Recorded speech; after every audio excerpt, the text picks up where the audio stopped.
Hello everyone, welcome to my channel exploring dreams. आज हम बात करेंगे वाइगॉट्स्की की थ्योरी के बारे में, that is socio cultural development theory. तो चलिए शुरू करते हैं आज। वाइगॉट्स्की सोशियो कल्चरल थ्योरी। एक्चुअली वाइगॉट्स्की जो थे वो भी पियाजे से अलग नहीं थे, बस पियाजे ने क्या किया था कि कॉग्निटिव डेवलपमेंट के बारे में ज़्यादा फोकस किया था और वाइगॉट्स्की की भी थ्योरी कॉग्निटिव डेवलपमेंट पे ही बेस्ड थी। बस उनके में सोशियो कल्चर एक इम्पॉर्टेंट रोल प्ले करता था, मतलब एक एनवायरनमेंट, एक समाज जो है बहुत इम्पॉर्टेंट रोल प्ले करता था। तो आइए जानते हैं वाइगॉट्स्की कौन थे। वाइगॉट्स्की एक रशियन साइकोलॉजिस्ट थे। वो उनका मेन इम्पॉर्टेंट रोल, उन्होंने जो एक्सपेरिमेंट किया था, उनका जो भी रिसर्च था वो सारा एनवायरनमेंट से रिलेटेड था, यानी हमारे समाज से बहुत ज़्यादा प्रभावित था। वो एक सोशल कंस्ट्रक्टिविस्ट थे जिन्होंने 3 कॉन्सेप्ट ऑफ चाइल्ड डेवलपमेंट दिए थे, that is society, culture and language. उनका ये मानना था कि जब सोसाइटी और कल्चर यानी हमारा ट्रेडिशन जब दोनों आपस में मिलते हैं तब एक लैंग्वेज का डेवलपमेंट होता है बच्चे के अंदर। Vygotsky theory focus on fundamental role of social interaction in the child development.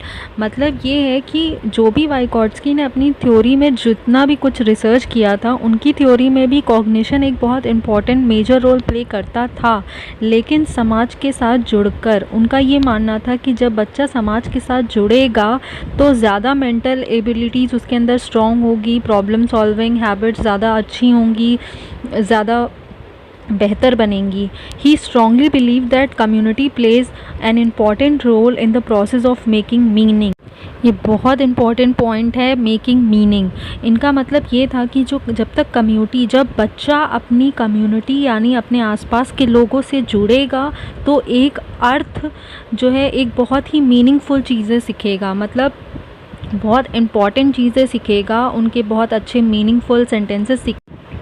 हमारा नेक्स्ट पॉइंट है social learning leads to development. इनका मतलब ये था, वाइगॉट्स्की का मतलब ये था कि सोशल लर्निंग पहले आएगी फिर डेवलपमेंट होगा। पहले वो समाज से कुछ सीखेगा तब उसका ओवरऑल डेवलपमेंट होगा।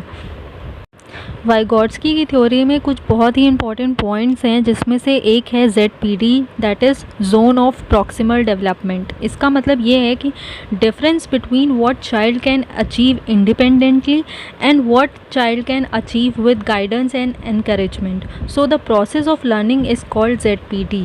इसका मतलब ये है कि जब हम कोई चीज़, लाइक फॉर एग्जाम्पल अगर हम साइकिल चलाना सीखते हैं तो साइकिल चलाने के लिए हमें किसी की गाइडेंस की ज़रूरत पड़ती है, क्योंकि विदाउट गाइडेंस हम नहीं सीख पाते। तो हमारे पेरेंट्स हमें हेल्प करते हैं साइकिल चलाने के लिए।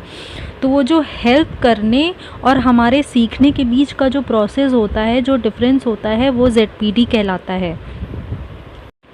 नेक्स्ट पॉइंट जो वाइगॉट्स्की ने दिया था वो है MKO, more knowledgeable other. It means someone who has better understanding level than the learner. MKO needs not to be a person, it can also be an electronic gadget, internet etcetera. इसका मतलब ये है कि जो MKO है, जैसे अभी मैंने आपको एग्जांपल दिया था कि जब हम साइकिल चलाना सीखते हैं तो हमारे पेरेंट्स या हमें कोई गाइडेंस की ज़रूरत होती है तो हमारे पेरेंट्स हमें हेल्प करते हैं। तो जो हमारे पेरेंट्स होते हैं वो हमारे गाइडर होते हैं, वही MKO कहलाते हैं, क्योंकि उनको हमसे ज़्यादा नॉलेज होती है, वो हमसे ज़्यादा नॉलेजेबल होते हैं, इसलिए वो हमें हेल्प करते हैं। तो वो MKO हो गए, मतलब हमारे पेरेंट्स हमारे MKO। नेक्स्ट पॉइंट जो वाइगॉट्स्की ने दिया था वो है स्कैफोल्डिंग। इसका मतलब ये है कि स्कैफोल्डिंग का मतलब ये है provide support, extend the range, used only when needed. Learner और child after learning can also help others and he can also modify him for a better reach. Temporary process of help is called scaffolding.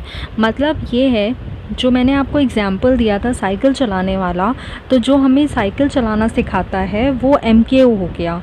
और ये जो help हमें मिल रही है, जब तक हम साइकिल चलाना सीखते नहीं तभी तक हमें हेल्प मिलती है, उसके बाद हम अपने आप चलाते हैं, फिर हमें हेल्प की ज़रूरत नहीं पड़ती है। तो ये जो टेम्पररी हेल्प होती है साइकिल चलाने, मतलब साइकिल सीखने से पहले वाली, इसे स्कैफोल्डिंग कहते हैं।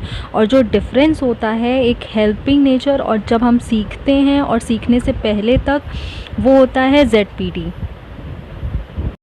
तो ZPD वो दायरा होता है जहाँ आप सीखते हैं, जहाँ आप लर्निंग स्टार्ट करते हैं। स्कैफोल्डिंग वो होता है जब आप सीखने वाले होते हैं तो आपको जो छोटी मोटी हेल्प करा दी जाती है, वो स्कैफोल्डिंग होता है। और MKO वो होता है, वो इंसान होता है या वो पर्सन होता है या वो गैजेट होता है जहाँ से आपको हेल्प मिलती है, क्योंकि वो आपसे ज़्यादा नॉलेजेबल होता है। तो आई थिंक आपको ये क्लियर हो गया होगा तीनों, क्योंकि तीनों में से एक क्वेश्चन तो पूछता है टीचिंग एग्ज़ाम्स में। नेक्स्ट है कुछ फॉर्म्स ऑफ लैंग्वेज जो कि वाइगॉट्स्की ने दिए थे, एज अ स्पीच की तरह दिए हुए थे। एज के अकॉर्डिंग उन्होंने ये सब मेंशन किया था, क्योंकि वाइगॉट्स्की के अकॉर्डिंग थॉट और लैंग्वेज दोनों अलग अलग कॉन्सेप्ट हैं, दोनों सेपरेट हैं। पर पियाजे ने क्या कहा था कि पहले थॉट आया फिर लैंग्वेज उसी से डेवलप हुई, लेकिन वाइगॉट्स्की अलग थे। उन्होंने इसको फॉर्म्स ऑफ लैंग्वेज के फॉर्म में दे दिया कि जो बच्चे की एज होती है उसके अकॉर्डिंग ही डेवलपमेंट होता है। तो उन्होंने 3 तरह की लैंग्वेज को बताया है, जो कि पहला है सोशल स्पीच, जो कि external communication used to talk to others from the age of 2 years. मतलब जब बच्चा 2 साल के अराउंड होता है तो वो बातें करने लगता है, मतलब अपने घर वालों से, अपने रिश्तेदारों से वो बोलने लगता है। कुछ भी बोल रहा हो पर वो बोलता है कि मुझे ये दे दो, मुझे ये चाहिए, मुझे ऐसा है, ये वैसा है। तो वो मतलब वो बोलना स्टार्ट कर देता है, तो वो सोशल स्पीच हो गई। दूसरा है private speech. Private speech, child direct himself herself from the age of 3। मतलब अब वो 3 साल का जब हो जाता है तो उसके अंदर वो खुद से ही बात करने लगता है। मतलब वो किसी और से बात नहीं करेगा, वो खुद से बात करेगा। अगर वो कहीं खेल रहा है, वो अपने खिलौनों से खेल रहा है, तो वो खुद से ही बात करके करेगा, अरे ये ऐसे जोड़ूंगा, मैं ये ऐसे करूँगा, मैं ये इस तरह से होगा। तो वो किसी और को नहीं बोल रहा है, वो खुद से ही बात करता है। तो वो जो होती है वो प्राइवेट स्पीच होती है। प्राइवेट स्पीच से रिलेटेड सीटेट में कई बार ये क्वेश्चन आ चुका है, तो प्लीज़ आप इसकी एज ग्रुप का ध्यान दीजिए, क्योंकि इन तीनों में से एक क्वेश्चन तो वो पूछ ही लेता है। थर्ड है हमारा silent inner speech. It takes self regulating function from the age of 7। जब हम 7 साल के अराउंड हो जाते हैं तो वो एक साइलेंट इनर स्पीच होती है, वो हमारे अंदर डेवलप हो जाती है। मतलब अब हम क्या करते हैं, हम किसी को सामने से अगर कुछ हमें नहीं बोलना होता है तो हम उसे मन में ही बोल देते हैं। जैसे फॉर एग्ज़ाम्पल, अगर हमें किसी की बात अच्छी नहीं लगी और हम उसके बारे में कुछ गलत बोलना भी चाह रहे हैं, तो वो हम उसके मुंह पे नहीं बोलेंगे, वो हम अपने अंदर ही बोल देंगे। तो वो साइलेंट इनर स्पीच हो गई। तो ये थी हमारी थ्योरी ऑफ वाइगॉट्स्की। आशा करती हूँ आपको ये थ्योरी पसंद आई होगी। अगर पसंद आई होगी तो प्लीज़ मेरे चैनल को लाइक कर दें, शेयर कर दें, सब्सक्राइब कर दें। Thank you.